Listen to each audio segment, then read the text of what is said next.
Behind the delivery trucks that keep your life stocked, thousands of employees at BP go to work every day. People bringing a new offshore production platform online. People making our refineries capable of more, like making renewable diesel from agricultural waste. People trading and shipping fuels to our customers. And people helping truckers fill up and get maintenance at our convenient locations. They're part of the more than 300,000 jobs BP supports across the country. Learn more at bp.com/investing in America.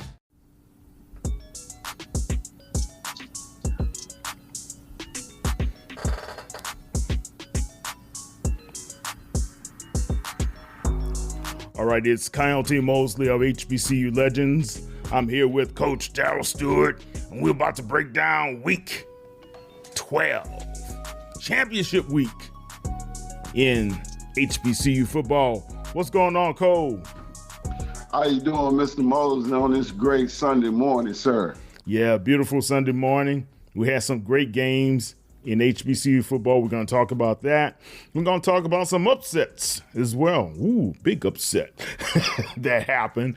And we're going to talk about some coaches out there and getting a little toasty. And that seat is getting kind of warm, baby. And we're also going to talk about some outlooks for these future programs that are on the rise. Again, go to hbculegends.net. Follow us on HBCU Legends at Sports Illustrated, and you can be able to check us out on the podcast. Please go ahead and subscribe to our podcast and follow us on Red Circle, Spotify, as well as all of the other podcast streaming services. And you can also check us out on YouTube. Subscribe to our HBCU Legends YouTube channel. We give you some great content. Had a great interview with Charlie Neal this week as well. All right, Coach. It's week 12, baby, and it's in the books. But we got to talk about championship games, right? And none other bigger championships that were sealed. We're going to start with the East Coast and work our way back to the Mississippi River line. Coach Chennis, I told y'all. Y'all didn't believe me. I told you Chennis was going to do it. And the South Carolina State Bulldogs have clinched the MEAC crown. And it's now giving them the chance to represent the conference in the 2024 Cricket Celebration Bowl. Talk about it, Coach. Talk about it. I want to hear it. Hey, Mr. Moses, like Chennis say, guys, this game doesn't have to be close. The words of the great coach of the year, the MEAC, Chennis, man, the outstanding job that he has done at South Carolina State. My hat goes out to him, man. Hey, Kyle, I was one of those guys, man. I thought it would be a process, him taking over that South Carolina State program. But he proved that he's a championship coach, and he can create a championship coach and a championship team. And he went into South Carolina State in year one and exploded. I don't think I did a little research on it. I don't think it has been done. I think the only coach that won in year one, if I'm not mistaken, was Pete Richardson at Southern University. So it has been done, but I mean, that was a long time ago. And so you got to put Chennis in top of the discussion with the great ones, man. Doing this in a program like South Carolina State that was struggling and being able to revive that program, Kyle, in such a short period of time, man, he deserves every reward. And either contract extension, either this will be the second coach to get his contract revised, or he might be going up to the next level. Yeah, and that's a possibility. You know, when you have success breeds a lot of, how do I say it? You got a lot of people who want to see want to peek under the skirt. See what's going on. Yeah, it looks good over there. Let me talk to you. So, basically right now you got Chennis, who has done a tremendous job with the South Carolina State Bulldogs. Those guys right now, after defeating Morgan State, and it was a dominating win against Morgan State. That was the shock to me, Coach, how they lost to South Carolina State. Was it 54-7? 54-7, man. That was really shocking to me, because I thought Damon Wilson and the Bears were going to be better prepared to handle the onslaught from the Bulldogs. But what made this win more impressive, in my opinion, Coach, was the fact that Eric Phoenix, his starting quarterback, went down, and they still were able to put up more and more points on the board.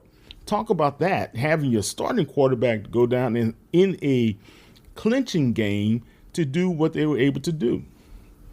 Well, Coach Bears, all the great ones sent a message, Kyle. That was a message. Yeah, you're right about that. All the great head coaches, all the signature head coaches, they sent messages. And Chennis did that. He saw when the quarterback went down, he said, hey, next man up, because he has his system in place, that it doesn't matter who's playing quarterback. He's going to really win the game and put his team in the best predicament to be successful. And I was shocked too, but I wasn't shocked that he won the game. I was shocked that he sent the message the way he sent it to a powerful, a good Morgan State team in a Damian Wilson year 3 team at that. This is a shocking season for Morgan State, because he's in year 3. And to go down the way he did, it didn't look good, Kyle. I saw signs of quitting from the team. I don't know if it was just South Carolina State was just that powerful, but Chennis right now has his mindset on Celebration Bowl. Yeah, it was something that we need to talk about a little bit further in the program, what's going to happen with Morgan State. But I also believe that I told y'all so. I told you. I just gotta say it. I'm gloating right now, man. And Coach Barry, man, and I'm only gloating, guys, because the fact they had some people saying that, Benedict is just a high school and he's just a good D2 coach, and it's gonna probably take around 4 years before they even do anything. Well, I mean, that didn't happen. So that's all I'm saying. But also, Coach, I'm gonna say this: there were some programs that needed a Chennis. Right. There were some programs that needed a Chennis. Let me repeat, guys, that had first shot at him, and they did not go and pursue him. How does that look for a program? Well, if you're the AD and you're looking at it, and he was on that particular school radar, you discussed it, especially the guy you hired didn't succeed in his year 1. And so when you look at it, if I'm an AD, I'm disgusted, because, I mean, you got to believe that the presidents are going to see this, because they're looking at it. Hey, we had this guy. Why didn't we get him? And so, man, it's disgusting. A lot of presidents right now are upset because their team, a lot of people are looking at the big $1 million payout that you're going to get for going to the Celebration Bowl, and the big payday that you get for going in the championship game. So a lot of presidents are looking at this. A lot of athletic directors are looking at if they had Chennis on their list, why didn't we choose them? And I'm quite sure, like I said, Kyle, all the great ones sent a message, and he sent it yesterday, and I'm happy for him. Look, I recall the former AD. I think it's the former AD over at Pine Bluff, right? Right. After the first Benedict National Championship, they had an opportunity to interview him. They did interview him, if the word is correct, and they said they weren't quite sure about the guy. They weren't sure about him. Wow. And look at what the program has done. And it's not to besmirch Coach Hampton, but really? I couldn't understand it back then. So let's listen to Coach Chennis. He had a quick interview with our guys over at Urban Sports Scene, Ray Rogers and Wale, who are part of the Black Sports Insiders. Urban Sports Scene here with MEAC Championship coach Chennis. South Carolina State defeats Morgan State 54-7. And with a backup quarterback, when you took this job, coach, is this what you envisioned? Well, you know, we always believe, man, to God be the glory, first of all, man. We found a way to win a football game. Winning is hard. So, you know, but our young men were prepared, man, and our coaches prepared them to put them in a position to be successful. So all in all, I'm just super proud of our team and our program right now. You know, when I first took the job back in January, I had to get guys to buy in and believe in the process of what we're all about. And our process is real simple. Just try to go 1-0 every day. And I think our young men have wholeheartedly believed in that. And we found a way to go 1-0 today, man. So the journey's not over yet, though. We have another game to play. And we have senior day next week for our seniors, their last home game. And we want them to go out the right way. So the mission doesn't change, man. We got 24 hours to enjoy this victory. And then we'll get ready for a good Norfolk State University football team. All right. That was Coach Chennis, man. What do you think about what he just said? I just think right now he's sending a message out to not only to his team, but to the South Carolina State fan base and to the administration as well. This is the type of program that he wants. This is the type of program that he wants his school to be. And it takes experience to get to that level. And let me say this, Kyle, to all the head coaches that are out there right now that are eager to be a head coach. You got to understand this. Chennis didn't do this overnight. He was at some outstanding programs. He coached at Southern. He won championships at Southern. He coached at Howard. He's been across the world now. So, I mean, he just didn't jump into it. And he also moved up from the high school ranks. And so I keep, saying this because a lot of guys want to skip into it. They don't want to go through the process. And when you listen to what he's saying, he's talking about the process. And man, he's one of our great leaders. I can't wait to see what South Carolina State is going to do. But clearly, Kyle, I said it last week. With the Division I jobs that are open in the South Carolina State, in the South Carolina area, I'm hearing his name in a lot of them. So I will be shocked if he's back at South Carolina State. Not because he doesn't want to be there. I just think, these next couple of weeks, they hadn't sealed the contract with him. If I'm South Carolina State president right now, I'm looking at what Jackson State did. USM, a couple of other schools came open. Of course, TC Taylor name came up. They went in right away and said, hey, we're going to seal this deal, revitalize, give them more money. Bam, it's done and over with. Jackson State has TC Taylor for quite a bit of time. Now, what's taking South Carolina State long? He's clinched the MEAC. What's taking this university so long? They have heard the same thing we have heard, Kyle. The Division I schools are after Chennis, and if they don't hurry up and make an attempt to keep him, they won't have him. Interesting. So, look, Coach Johnny Cole said it to me earlier this week. He said, Coach Berry, that's my guy. He's a coach's coach. Get that.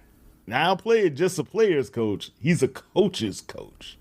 And he draws the attention, and he has those kids' attention. He has one of the formulas of winning, that I always talk about. Yeah, wow. Ringing endorsement from his buddy there. And let's try to bring in Ralph Cooper here. Hold on one second. Hey, Coop. Yes, sir. Hey, you're on live with me and Coach right now. How you doing? All right. How you doing, Mr. Cooper?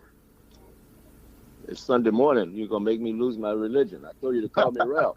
How you doing, Ralph, sir?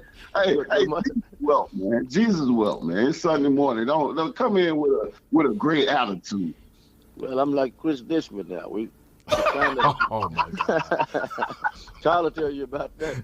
Yeah. Well, hold on one second, guys. We'll be back in 2 and 2. This is Coyote Mosley with Coach Darryl Steward as well as Ralph Cooper on HBCU Legends. Hold on.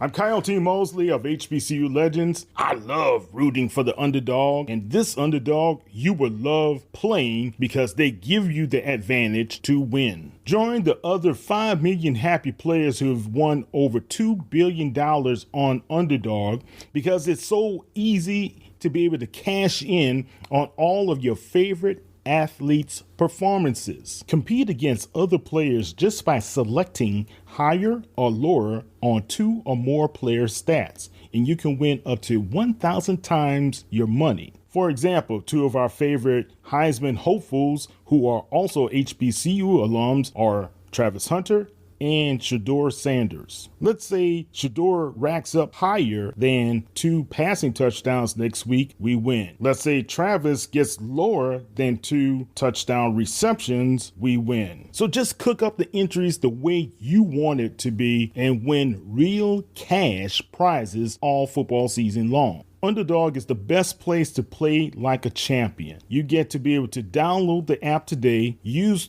the promo code HBCU Legends, and get up to $1,000 in bonus cash instantly. Let me repeat that. You download the app today, you use promo code HBCU Legends, and you get $1,000 in bonus cash instantly? That's right. So HBCU fans, you can use Underdog Fantasy, join Coach and I, get ready to be able to win. You can do your pick'ems, you can do your higher or lower. It doesn't matter. You make the call, use Underdog. You must be 18 years or older, or 19 or older in Alabama or Nebraska, 19 or older in Colorado for some games, and 21 and older in Massachusetts and Arizona, and present in a state where Underdog Fantasy operates. Terms apply. Or in Colorado, concerned about your play, call 1-800-GAMBLER. Visit www.ncpgambling.org. And in Arizona, go to 1-800 Next Step or 800-639-8783 or text Next Step to 53342. In New York, call 24/7 Hope Line at 1-877-8-HOPE-NY or text HOPE-NY 467-369. All right, Coyote Mosley is back with Coach Darryl Steward, as well as we have Ralph Cooper from KCOH in Houston, Texas. How you doing, Ralph? Doing quite well. We won a football game last night in HBCU football, so hey, we're excited. Yeah. So let's turn our attention. Before we turn our attention there, we were just talking about Chennis, Coach.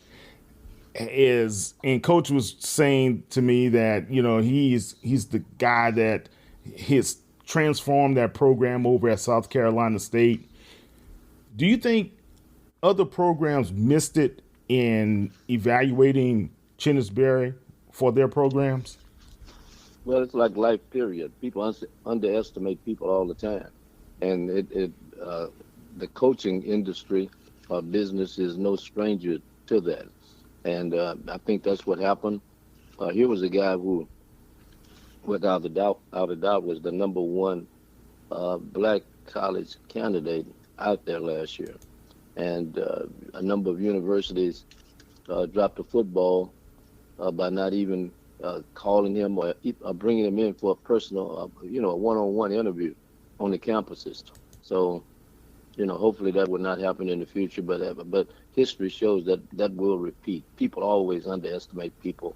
He was a guy who many people thought was just a D2 coach or whatever, and look what he's doing now at South Carolina State. And I want to give Coach Buddy Pugh credit. He didn't leave him empty-handed, but he also, Coach Berry also decided to bring some people with him. Definitely. And I think also when you look at Coach Chennis in transforming the program, but he also helped to build on that foundation that was laid by Buddy Pugh and Willie Jeffries and those guys as well. So it was great to see that he had a lot of respect for those guys, and he continued with the winning tradition. They already have had 11 MEAC championships up there. Now he added to it. It's 12 for the MEAC, and he's now headed to the Celebration Bowl in his first season as the head football coach of the Bulldogs. So let's turn our attention to Texas Southern while we have you on the line. Chris Dishman, his first season, right now they're at what, 4 wins or 5 wins? 4, if I'm correct. Yeah, four wins, right? And last night he made a comment in the press conference that he was pissed at the fact that fans did not come out to support the young people. They had around less than 2,000 people in the stadium. When we counted Coop on our hand over at Bethune-Cookman's side, they probably had less than 50 people, right? Right. What's your thoughts there about what's happening with the attendance at Texas Southern? Well, I think this is his first season, and he's in a learning process, and I think he's learning as he goes along, and I can see some of the progress, and I think you can too. At the beginning of the season, when they had the after-game press conferences, it was only him.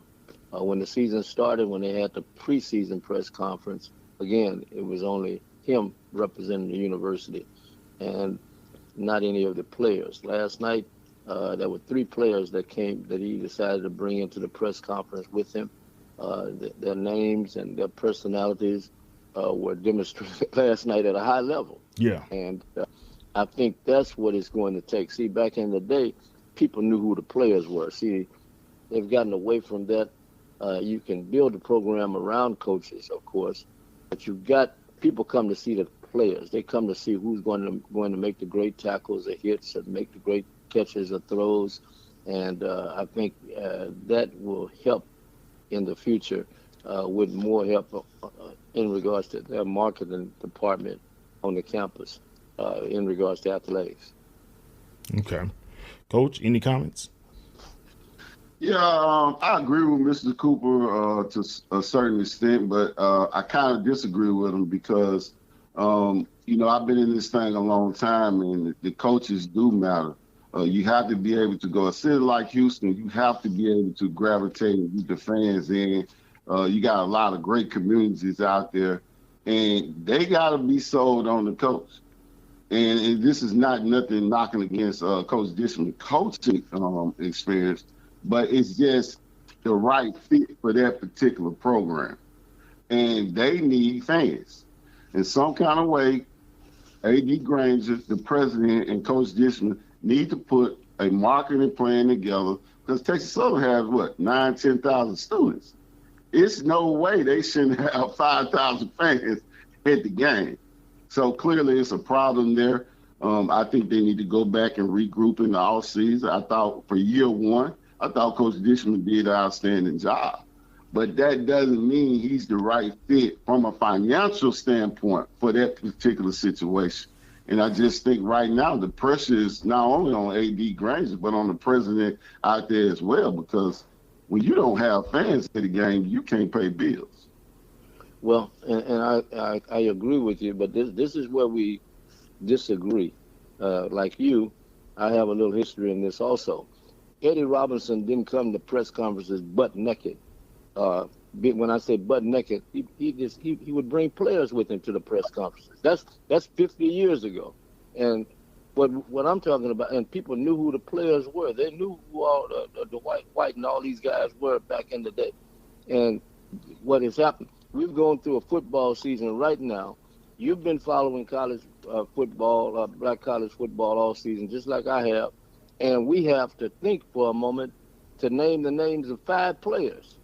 That shouldn't be the case. That's what I'm talking about. Sure, the coaches are an integral part, but you've got to have the show Quincy Jones, Kyle and I talked about this. Quincy Jones or Barry Gordy may have been presenting the show, but they came to see Michael Jackson and the Jackson 5 and all Smokey Robinson and other people.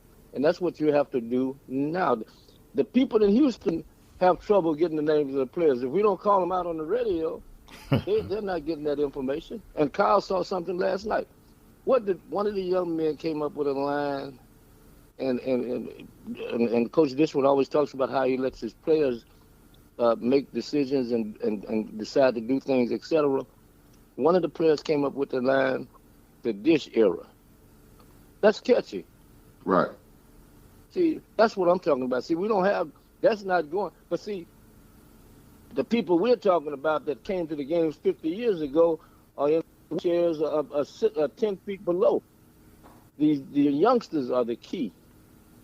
They have the social media, and if you let them publicize what they're doing, and you publicize it also, you're going to get more people out to the game. See, the young people are not, Kyle is out there. Kyle, how many most of the people out there are young people. Right. The others are coming out there on wheelers, walkers, and everything else, trying to make it out there. The young people are the key, in my opinion. Yeah. Well, I want to give you this scenario, and I'm quite sure you remember this too, Kyle, and I know you remember this game, Coop. Years ago when Coach Moreland was coaching basketball, Jackson State, I believe it was Ryan Lockridge against Kevin Grace. It was a sold-out game on that campus. We walk in, and I see Coach Moreland. I said, Coach, I'm trying to get in the game. Game was sold out, 4-4. But Coach Moreland knew me. He got me in the back door. But that type of atmosphere, that's why I was kind of leaning there. It can happen. When people say it can't happen, when you have those type of matchups against two quality coaches and players, it can happen, and that was years ago. That's what I'm trying to, piggyback here right now. Well, we're saying the same thing because I'm gonna give you a good example. Last night, have you heard of Cam Ransom, coach? Name familiar. He's the quarterback of the Bethune-Cookman football team. He's left-handed. He can run. Kyle saw him. I mean, I'll let Kyle describe him. Kyle, he can do just about everything on the football, and he's the leader, right? Yeah, and he's a smart kid, and that's another thing that we took away from his press conference. The kid has a great spin to the ball, strong arm. And Coach, man, he put a 62-yard touchdown out there on the money to this kid. The kid didn't even have to break stride. That's how beautiful the pass was, man.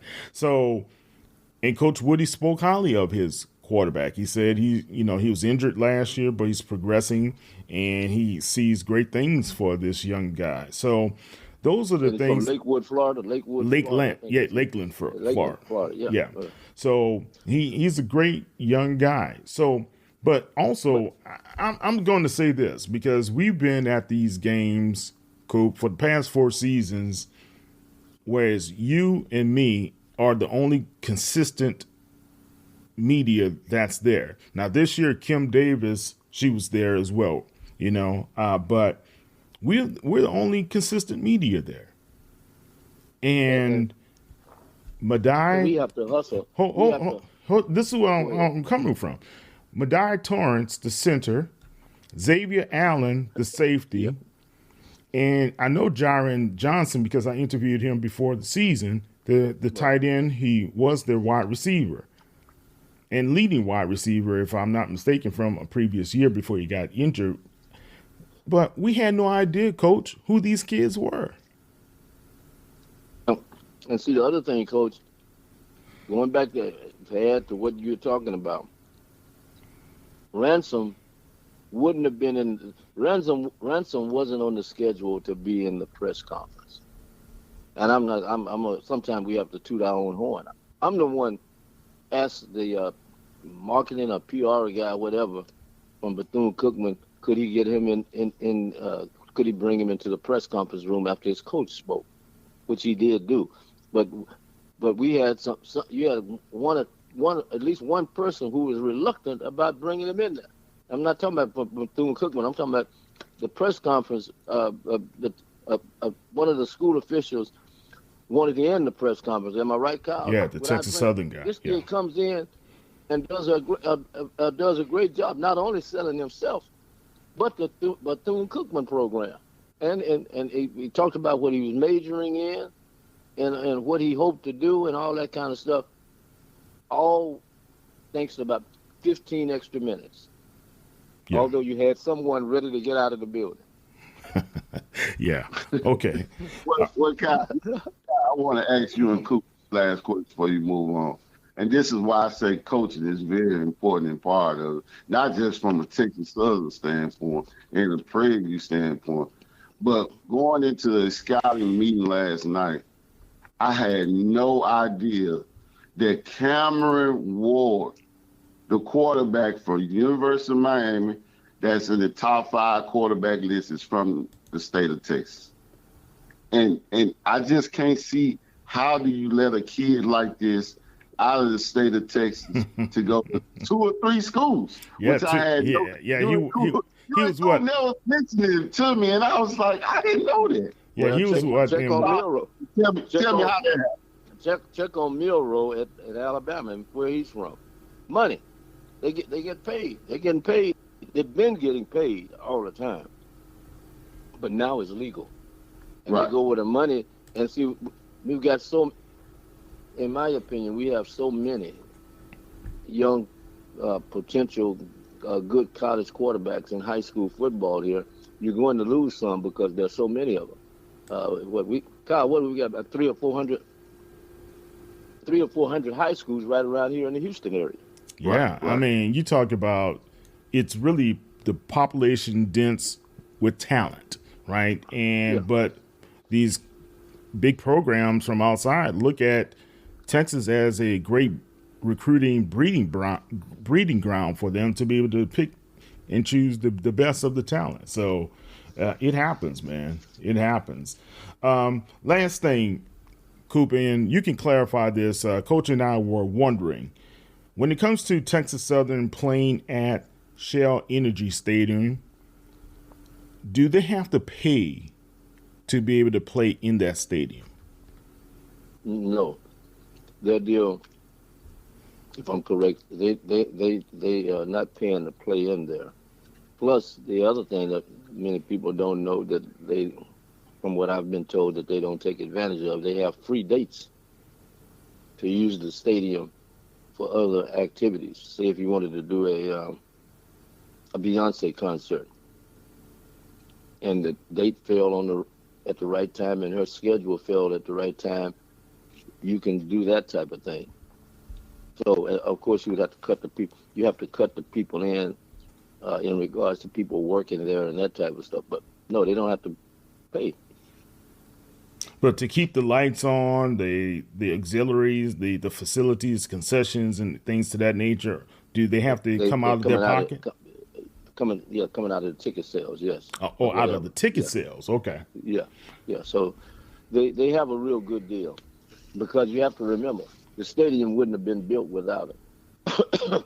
Oliver Luck, the father of Andrew Luck, the former quarterback, Oliver Luck, who was in the NCAA head, he was over the soccer team here in Houston at one time, the Dynamo. And he came up with the first time they tried that deal to get the bond issue passed, it failed. The second time around, he came back and he reworded it and went out and approached the people at Texas Southern and some other people about if Texas Southern was involved with the deal and the stadium was part of theirs also, they were part of the stadium, do you think it would pass? And it passed. It was very ingenious on his part to come up with that. And that's why, but if you don't have, because of the changing of presidents at Texas Southern, every time you change a regime, the president they've been through 3 or 4, 5 since that deal was made. You understand what I'm saying? So the people coming in, some of them don't know anything about the deal. And the athletic director may not know fully what that deal is involved in. But you're talking to someone who helped make it happen. I know what it was, how it went down, And that is something that they need to look into a little bit more in regards to taking part of. Even when the stadium name changed, they changed the name of the stadium. Right. Did TSU get any money From Shell? Yeah. Yeah, when they changed the name. They should have. I don't know. That's their business, but they should have received some money from the name change. Wow. All right, this is Kyle T. Mosley here with Ralph Cooper as well as Coach Darryl Steward on HBCU Legends. Guys, don't forget to go to hbculegends.net to be able to follow up on all of our content online, and we're going to be back in 2 and 2. I'm Kyle T. Mosley of HBCU Legends. I love rooting for the underdog, and this underdog you will love playing because they give you the advantage to win. Join the other 5 million happy players who have won over $2 billion on Underdog because it's so easy to be able to cash in on all of your favorite athletes' performances. Compete against other players just by selecting higher or lower on 2 or more player stats, and you can win up to 1,000 times your money. For example, 2 of our favorite Heisman hopefuls who are also HBCU alums are Travis Hunter and Shedeur Sanders. Let's say Shedeur racks up higher than 2 passing touchdowns next week, we win. Let's say Travis gets lower than 2 touchdown receptions, we win. So just cook up the entries the way you want it to be and win real cash prizes all football season long. Underdog is the best place to play like a champion. You get to be able to download the app today, use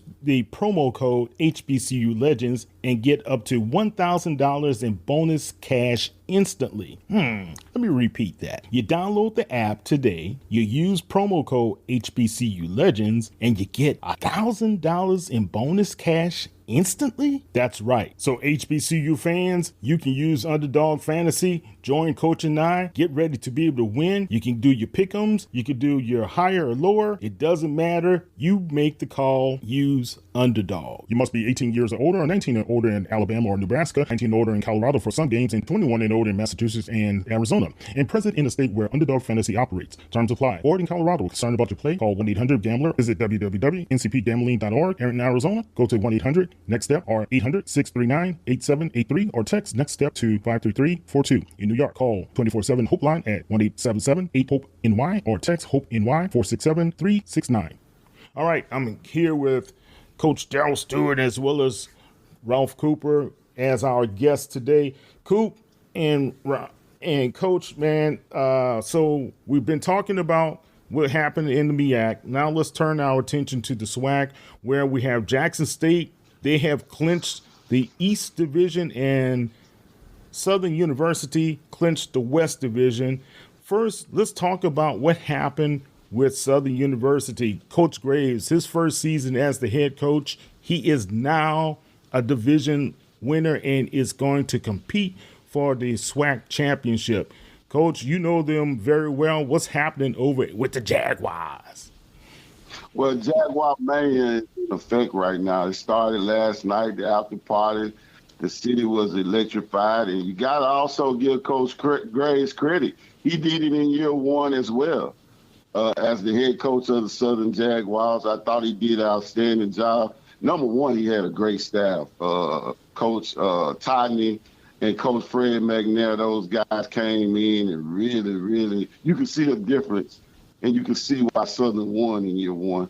But just all the credit, it was a great celebration last night, and you got to give Coach Banks credit.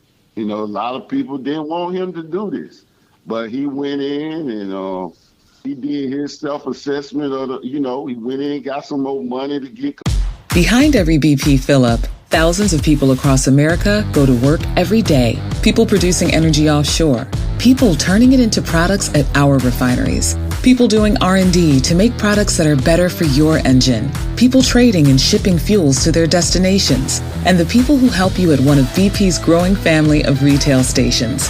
They're part of the more than 300,000 jobs BP supports across the country. Learn more at bp.com/investing in America. Coach McNair on the staff, got Coach Tyden on the staff, and now it's showing off, and Southern is in line for not just one big payday, because they go into the championship game, but they still have the Bayou Classic, which is another big payday. So look for some great contract extensions to come out for Southern University in the upcoming week. And you know, Kyle, Coach, I always complain about people not having any money. Now watch these Jaguars come out. Now this is what Coach. See here. Now they had a big party last night. I'll go back to that in a minute. But I mean, so he said. But now you got the Celebration Bowl and the Bayou Classic. But there's no money at Baton Rouge. That's what you told me, Coach. There's no money over there. But you gotta understand, certain games were packed and certain games were not packed.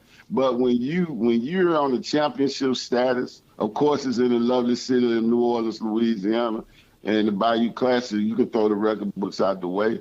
It's going to be a big event either way it goes. So, you know, you just got to give Coach Graves credit and what they did.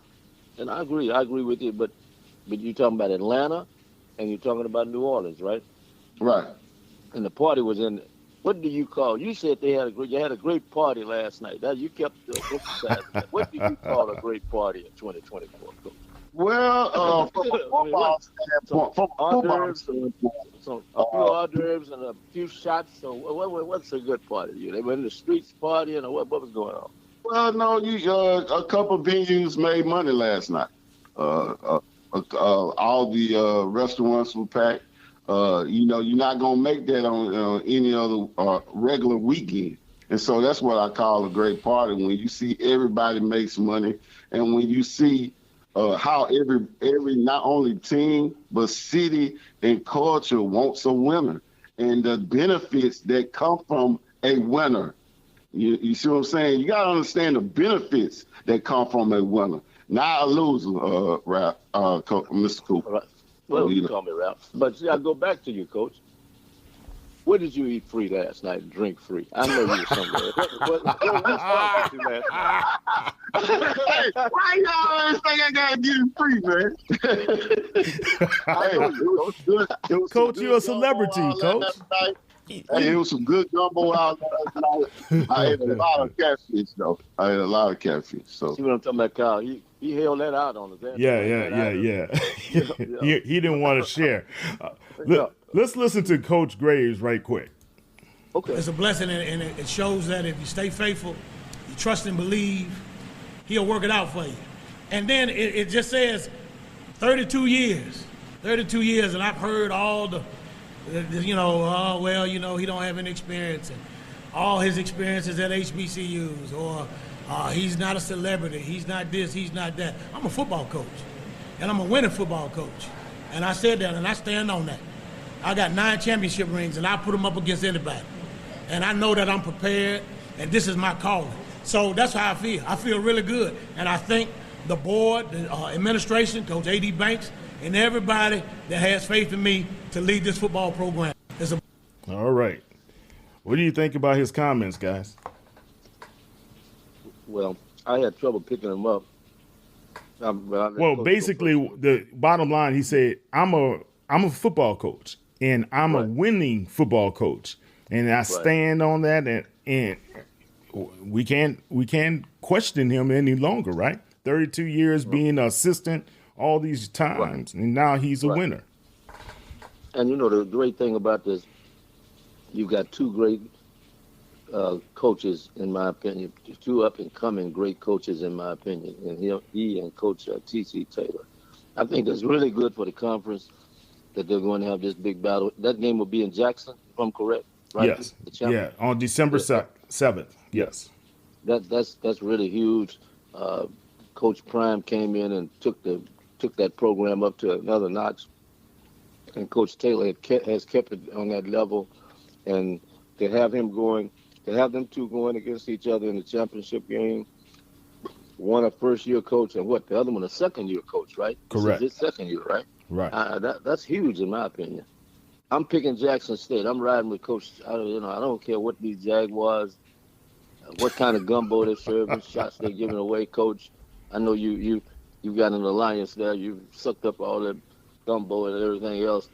but I'm going with Jackson State. I'm Kyle T. Mosley of HBCU Legends. I love rooting for the underdog, and this underdog you will love playing because they give you the advantage to win. Join the other 5 million happy players who have won over $2 billion on Underdog because it's so easy to be able to cash in on all of your favorite athletes' performances. Compete against other players just by selecting higher or lower on 2 or more player stats, and you can win up to 1,000 times your money. For example, 2 of our favorite Heisman hopefuls who are also HBCU alums are Travis Hunter and Shedeur Sanders. Let's say Shedeur racks up higher than 2 passing touchdowns next week, we win. Let's say Travis gets lower than 2 touchdown receptions, we win. So just cook up the entries the way you want it to be and win real cash prizes all football season long. Underdog is the best place to play like a champion. You get to be able to download the app today, use the promo code HBCU Legends, and get up to $1,000 in bonus cash instantly. Let me repeat that. You download the app today, you use promo code HBCU Legends, and you get $1,000 in bonus cash instantly? That's right. So HBCU fans, you can use Underdog Fantasy, join Coach and I, get ready to be able to win. You can do your pick'ems, you can do your higher or lower. It doesn't matter. You make the call, use Underdog. You must be 18 years or older or 19 or older in Alabama or Nebraska, 19 or older in Colorado for some games, and 21 and older in Massachusetts and Arizona,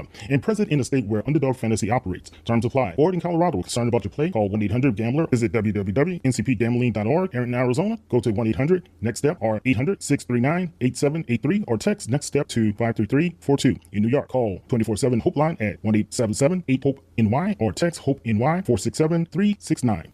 Coach? Well, I on Coach Gray's, being 32 years and waiting. It's kind of what we talked about with Chennis. These guys brought a process, and they learned it from some great guys. He was on Pete Richardson's staff at Southern, which won a number of championships. So it makes going into a not so successful program a little bit easier to do when you already hired a coach with a championship pedigree. And man, proud of him and proud of what Southern University accomplished last night. And Kyle, can I ask him this? Yeah. Coach, what's a good eatery over in Jackson? What's a good eating spot, Coach? There you go, Kyle. Watch him. Listen to him, Kyle. Soul food? What do you want, soul food? Just some good food. Which one would you put first? Soul food? Good is on Woodrow Wilson.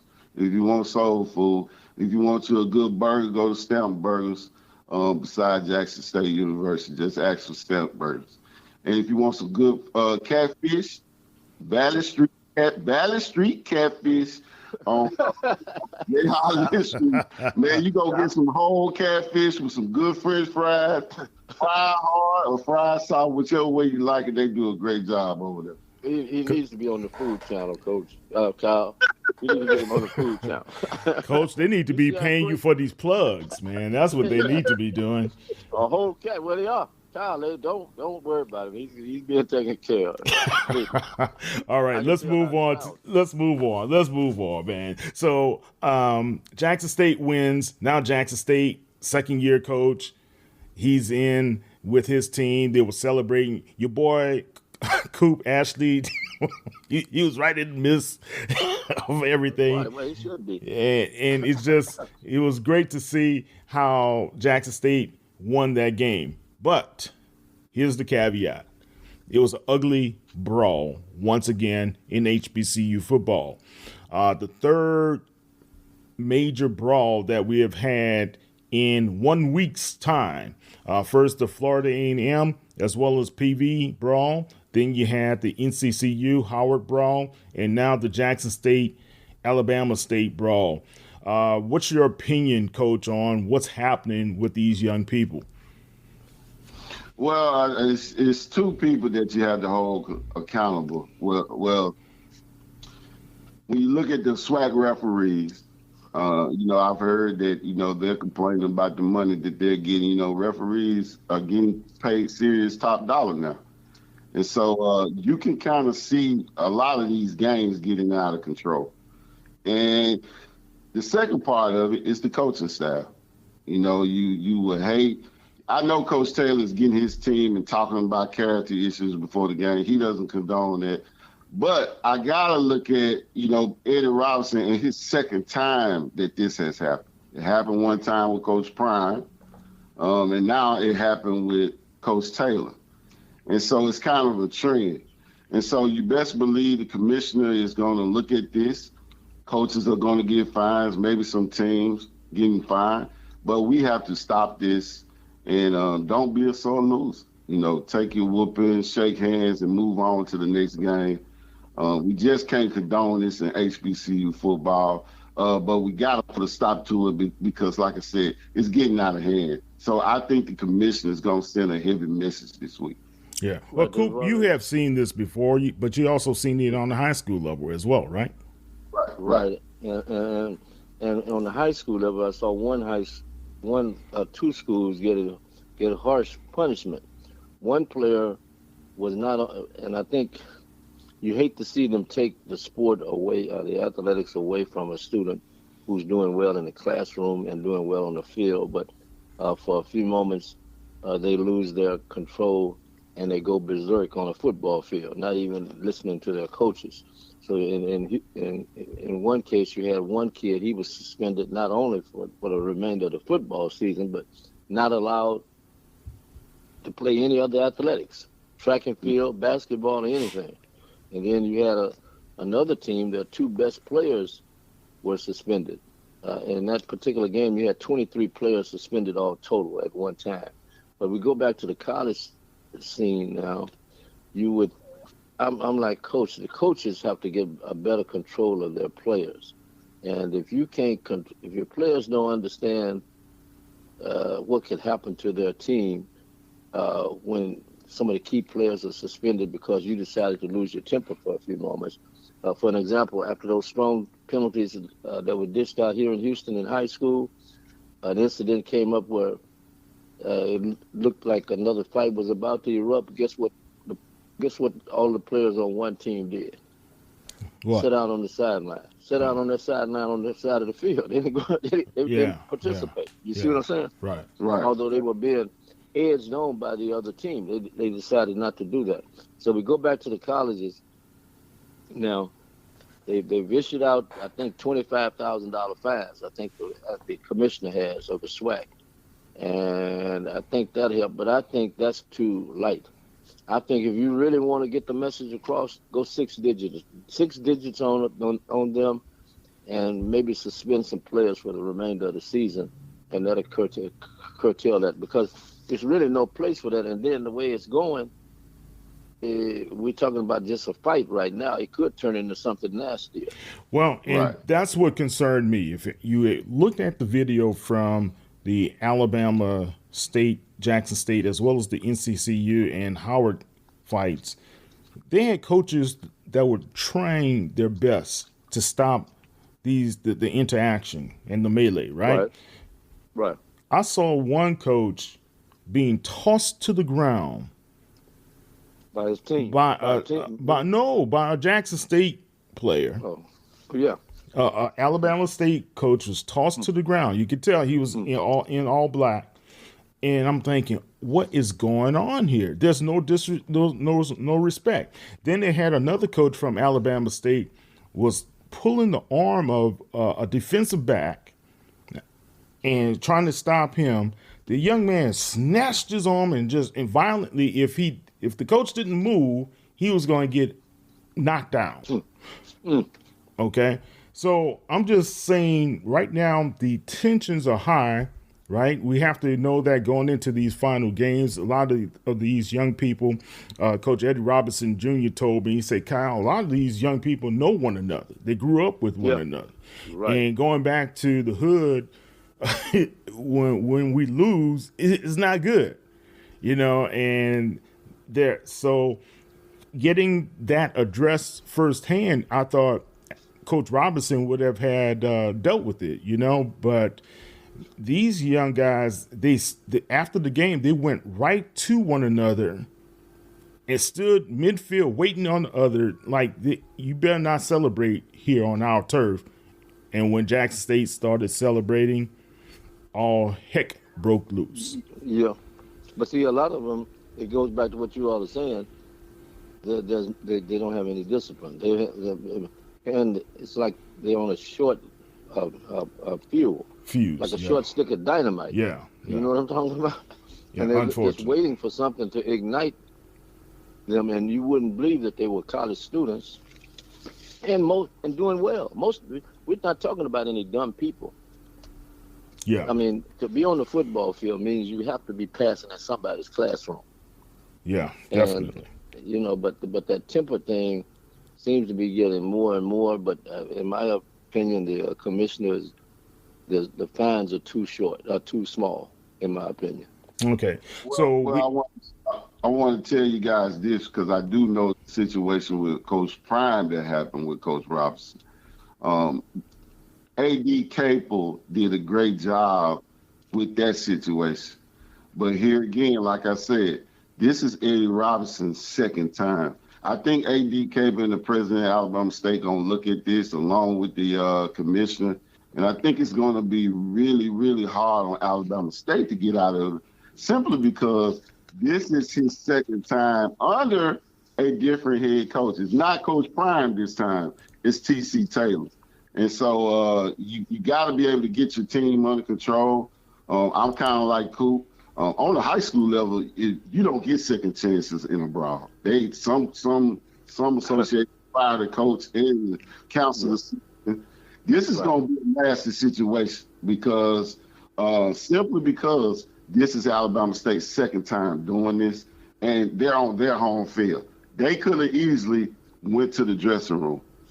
And your home field gets advantage, and they're in charge of the whole event. Yeah, so they could have easily went to the dressing room. That's why this is going to come down harsh on Alabama.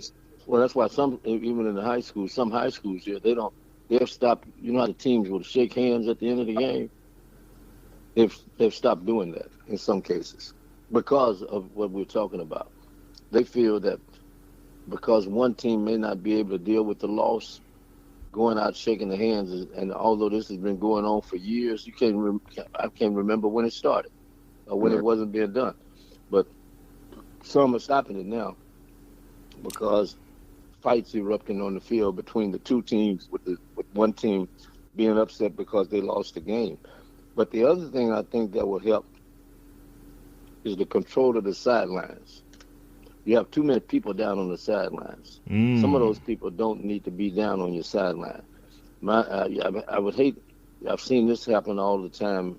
I can't recall when this never happened. When a guy was injured, he was always allowed to come down on the field with his team, right? And be like a cheerleader or whatever. But it may be at this stage, it may be where you may have to put those people in the stands somewhere. Yeah, because I was thinking about that. What if I didn't see Andrew Body in the midst of all of this, but he's still dealing with that shoulder injury. He could have been injured if somebody chose to go after him, right? Right. But also what was concerning to me, they had a couple of young people, probably preteens, out there watching this happen, and one had to grab the other young guy and run back to the sideline because it was just getting that violent. So those are some of the things that have to be addressed. And I know Alabama State's President Quentin T. Ross, he issued a statement last night. And I know that Sonia Stills, the commissioner of the MEAC, she issued a statement as well, stating that it was going to be an investigation. The SWAC, again, Dr. McClellan in his office will investigate, and I'm pretty sure, like you said, it's going to levy some harsh fines. But Coach and Coop, let's turn this attention here. If this affects Jackson State, where they lose players, that could also hurt their chances in the SWAC championship game. And and I agree, but you may have to do that to get the message across. See, like I said, in the high schools when it happened here recently, when you had 23 thrown out, and then some of the suspensions went to where their seasons came to an end, and that may be the only way they understand the impact of what they're doing. And if that happens, but the key here, Coach, and let me ask you this: the key here, if that happens, how will that affect Jackson State preparing for Southern? I'm Kyle T. Mosley of HBCU Legends. I love rooting for the underdog, and this underdog you will love playing because they give you the advantage to win. Join the other 5 million happy players who have won over $2 billion on Underdog because it's so easy to be able to cash in on all of your favorite athletes' performances. Compete against other players just by selecting higher or lower on 2 or more player stats, and you can win up to 1,000 times your money. For example, 2 of our favorite Heisman hopefuls who are also HBCU alums are Travis Hunter and Shador Sanders. Let's say Shador racks up higher than 2 passing touchdowns next week, we win. Let's say Travis gets lower than 2 touchdown receptions, we win. So just cook up the entries the way you want it to be and win real cash prizes all football season long. Underdog is the best place to play like a champion. You get to be able to download the app today, use the promo code HBCU Legends, and get up to $1,000 in bonus cash instantly. Let me repeat that. You download the app today, you use promo code HBCU Legends, and you get $1,000 in bonus cash instantly? That's right. So HBCU fans, you can use Underdog Fantasy, join Coach and I, get ready to be able to win. You can do your pick'ems, you can do your higher or lower. It doesn't matter. You make the call, use Underdog. You must be 18 years or older, or 19 and older in Alabama or Nebraska, 19 and older in Colorado for some games, and 21 and older in Massachusetts and Arizona, and present in a state where Underdog Fantasy operates. Terms apply. Or in Colorado, concerned about your play, call 1-800-GAMBLER. Visit www.ncpgambling.org. And in Arizona, go to 1-800 Next Step or 800-639-8783 or text Next Step to 53342. In New York, call 24/7 Hope Line at 1-877-8-HOPE-NY or text HOPE-NY 467-369. Well, it will affect them in the worst way of going into a championship game when you don't have your key players. Just say a Herb, you're already down 2 touchdowns against a team like Southern if you don't have Herb Mulligan. The receivers, if you don't have them, you're down 2 touchdowns if you're going against a team like Southern University. So, but what I wanted to say in this, I don't think, I've been at this a long time, and here's where Jackson State has the advantage when they go in and talk about this incident. It's not their event. The home team is in charge of all events. When you're playing, if I'm at Texas Southern playing Texas Southern is in charge. Alabama State was in charge of this event. Their officials let it get out of hand. Jackson State is the visiting team. They're going to I don't see Jackson State, maybe a fine. I don't see any players getting suspended from Jackson State on this, simply because when you talk about this, and I know on the high school level, but some colleges as well, anytime it's the home team event and these type of things occur, they're going to come harsh on the home team because they're going to say, you didn't have a great game day operation. I don't know if you heard it. Game day operation, and that's going to fall on A.D. Capel. And I know A.D. Capel, and he's not going to take the blame for it. That's why I said I think Alabama State is in trouble in this. Yeah, well, my concern is with I did see some of the Jackson State players throwing punches. Go ahead, Coop. That's what I was about to ask you. Okay. So they got film of Jackson State players throwing punches, right? Yeah, right. They were throwing punches as well. So, well, Coach, they're gonna go by the film. But like I said, Mr. Cooper, when it's your home, they could have easily said, "Hey, we're going straight to the dressing room." Well, the PA announcers said it several times. Go to the dressing rooms. Go to the dressing rooms. Coaches trying to prevent these. Well, coaches. Alabama State told their players to go to the dressing room, and they didn't do it, Mr. Cooper. Yeah, they didn't do it. Yeah, they didn't do it. No, but what I'm saying is that if they're going to look at the film, and whoever threw those punches, they're the ones that are in trouble of being suspended, in my opinion, on either side of the ball. See, because although it may have been the other team's home game and they may have been responsible for everything, you didn't have to throw a punch. I agree. As a member of the opposing team. That's all I'm saying. Yeah, game operators on home events, all of that. I mean, you can say punches, you can say a lot of things. The game day operation, who's in charge of the security? When you look at this Tuskegee thing that just happened, the first thing, what did he do? What did the president do? He fired the game day, the operation people that was in charge. He let them go. And that's what you say.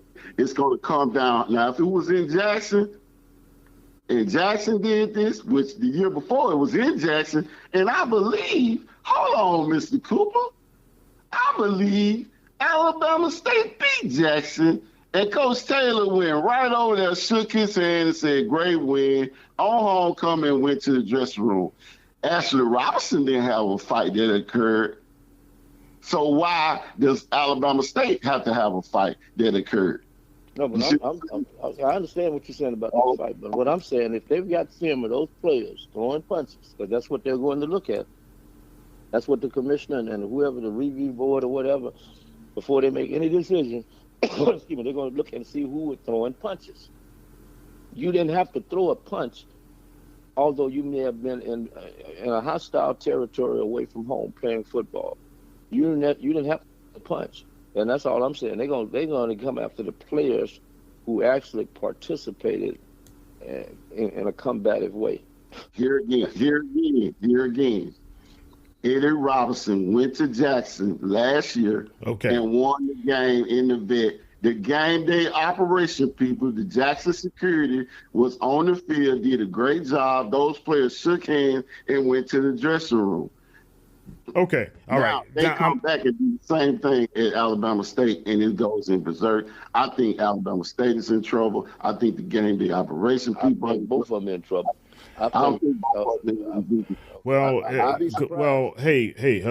Look, this is the bottom line. Dr. Charles McClellan made it very clear, even though the event was at Prairie View, and one of the young men at Prairie View was fined and suspended, right? Right.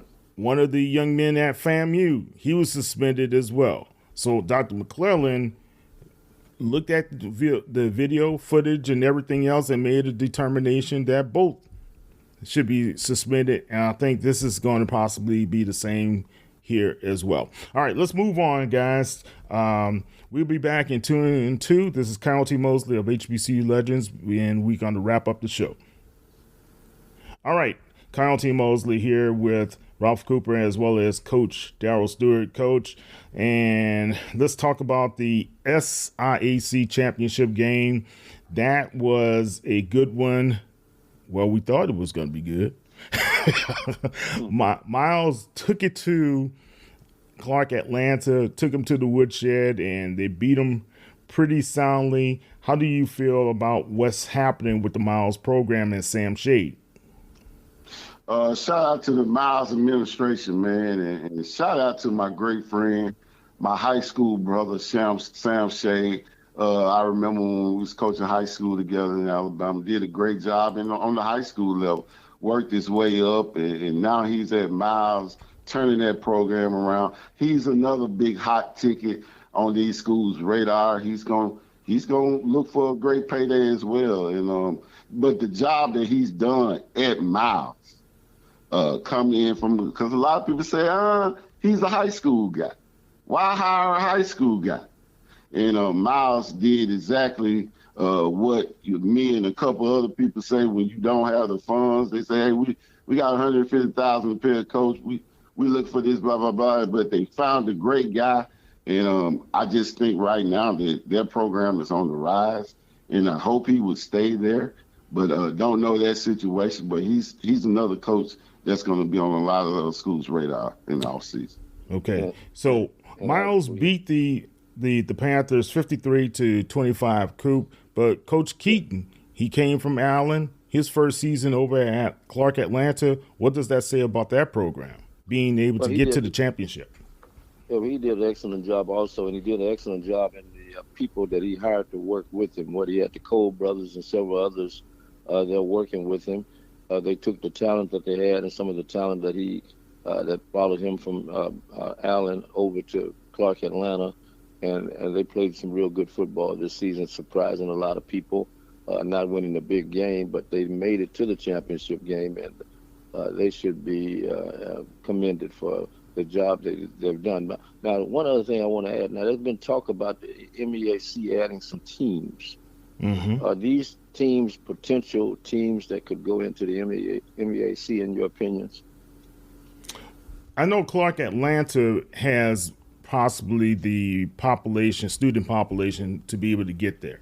Morehouse has the population that can get there. I'm not sure about Miles. Coach, do you know? The two teams, well, it was actually three teams that I heard that the MEAC was looking at. It was Morehouse, Tennessee State, and Tuskegee. I didn't hear Clark, but Clark does have the population that can move. But definitely I heard of Morehouse, Tennessee State, and Tuskegee were the teams that they were targeting to move up into the MEAC. Okay, let's go to the next championship game. Virginia State took on Virginia Union. We call that Dr. Frazier, Coach. Yes. And we got Dr. Parker. Those guys who have very good programs. It was a rematch from last week's game where Virginia State won the season finale, but Dr. Parker and the Panthers came out with a 17-13 win. Coop, what's your thoughts about those guys? And you know Dr. Frazier from his days at PV. Right. Well, those coaches, in my opinion, did a remarkable job getting their teams there, and then they go against each other. What you said, back to back like that. Yeah, back to back weeks. And that shows you how good the programs were, because the same team didn't win both games. So, I mean, they split the series, and you have to really give them credit. And I had a chance to watch them on the one of the black networks that carries the games, and those were two well-coached teams, in my opinion. Small college football, not major D1 or SWAC or MEAC, but they played real good football, and it was good to see how that came out. Yeah, excellent for the CIAA. I think they had a excellent season altogether for those guys, and I'm proud of what they've been able to accomplish. That's Jackie McWilliams Parker, who is the commissioner over there at the CIAA, and now they're going to be going into the throes of basketball season for them. But let's talk about a significant win that's kind of under the radar. Tennessee State defeated Gardner-Webb 23-20. The Tigers now, Coach, they're 8-3. Talk about what's happening with Eddie George, and could he be on somebody's radar? Man, outstanding job Eddie George has done in year 3 at Tennessee State. Man, I commend him. And yes, I saw the breaking news this week. He's on Kennesaw State radar as a top candidate for their job. They are targeting Eddie George to be their next head coach. And I wish him all the best, man. He came in, he did it the right way. And the Tennessee State fans were very patient. And I commend their administration for being patient in those down years. But he brought the program back to life. And Tennessee State is on a high horse right now. And so I just commend Eddie George on the job he's done. And I wish him well. If Kennesaw State is looking for a great head coach, Eddie George is the guy. And I commend the administration of Tennessee State for hiring him. There were some people who felt that they were just following the pattern that was happening at Jackson State with the hiring of Deion Sanders. And they didn't think Eddie George would be a good coach. And even after he was hired and got off to a slow start, you had some people up there still trying to run him off. Right. But the administration stuck with him. We want to commend them. and I hope I know knock on Kennesaw State and all that kind of talk. I just hope some of these guys decide to stay at these HBCUs because they're really needed right now. People like him, T.C. Taylor's, you can't go continue to lose people like the Willie Simmons and the Deion Sanders and think that they're going to be replaced by capable people. You want to keep some of these people. Yeah, definitely. He's done a tremendous job this season with the Tigers, and his young quarterback, Darryl Ellis, moved ahead of a named coach. And Coop, you guys are familiar with Joe Gilliam Jr. He's now passed him on the all-time passing list in 9th place at Tennessee State. Of course, John Merritt had all of those great teams from Tennessee State as well. All right. What? All right, guys. Kyle, I don't want to upset you, Kyle, but just got a text from one of our great fans from the Florida A&M that's listening right now. They want our thoughts on the Florida A&M losing the Valley. It slipped my mind. No, that's what I was about to go into, man. That was a big loss, in my opinion. Florida A&M losing to Mississippi Valley State. But I think it was a huge win for Valley, especially with all of the trials and tribulations they've been going through. What do you think, Coach? Okay, in my opinion, Florida A&M, their problems really started on the football field when they lost their starting quarterback up at Prairie View. Mm-hmm. And they haven't been playing well, in my opinion, since then. Then they lose this game to Mississippi Valley, not taking anything away from them. They were up and they won a great game, and it's great to see the program win that game. But the people at Florida A&M, in my opinion, don't rush to run your coach off. Yeah, and that's the rumblings we've been hearing too. Why would you do that? Right. Yeah. Don't rush to run your coach off. Take the rope from around his neck, get him off of the dais or whatever, put a hanging. Let the man let him go through another recruiting season. And remember, they did lose their starting quarterback, right? Yeah. He was injured in the Prairie View game last week. So you can't really fault him. Some people say Chennis lost his starting quarterback in year one. He still won. I think. Well, he lost his starting quarterback in that game this weekend against Morgan State, and the backup came in and put more points on the board. So, look, I mean, but it's still hard to say though, Coach. You can't fault. Well, I'm not. Hey, I'm just a messenger. I mean, programs like FAMU, and I remember 15 years ago, Valley beat Southern University, Storm Mitchell, and he was fired. Behind those cozy nights at home, thousands of employees at BP go to work every day. People producing more U.S. natural gas. People building grid-scale solar capacity. People turning landfill waste gas into pipeline-quality renewable natural gas. And people delivering all of that power where it's needed. They're part of the more than 300,000 jobs BP supports across the country. Learn more at bp.com/investing in America.